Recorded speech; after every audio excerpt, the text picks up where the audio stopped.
যদি ডিপ্রেশন থাকে বা মন খারাপ হয় বা আপনার ধরুন কোনো কিছু জানার অভিজ্ঞতা চাই, যে আমি এটা জানতে চাই, কিছু ওয়ার্ডস মনে হয় যে জানলে ভালো হয়, যে কিছু কিছু অনেক রোমাঞ্চক ওয়ার্ডস থাকে, তো এইগুলো আমরা অনেক সময় জীবনেও শিখে যাই, অনেক সময় আমরা এটা মুভির মাধ্যমে শিখি।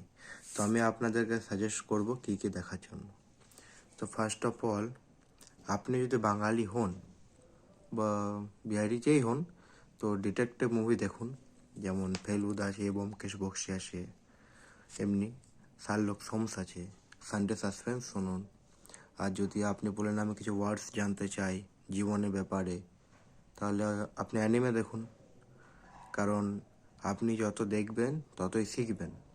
আর এগুলো এমন একটা জিনিস, অ্যানিমে বা ডিটেকটিভ মুভিস, যে আপনাকে জীবনে সারা জীবন আপনার কাজে দেবে, আপনার অভিজ্ঞতাকে, আপনার মান সম্মান সব বজায় রাখতেও পারবে, কারণ এদের ওয়ার্ডস অনেক গুরুত্বপূর্ণ হয়, এবং তা আপনি বুঝতে পারবেন যদি এগুলো দেখেন। তো আপনারা যদি চান কি আমি কীরকম অ্যানিমে দেখি বা কী মুভি দেখব, তো আপনার অনুযায়ী আমাকে কমেন্ট করুন, আমি সাজেস্ট করে একটা আপনাকে বলে দেবো। ধন্যবাদ।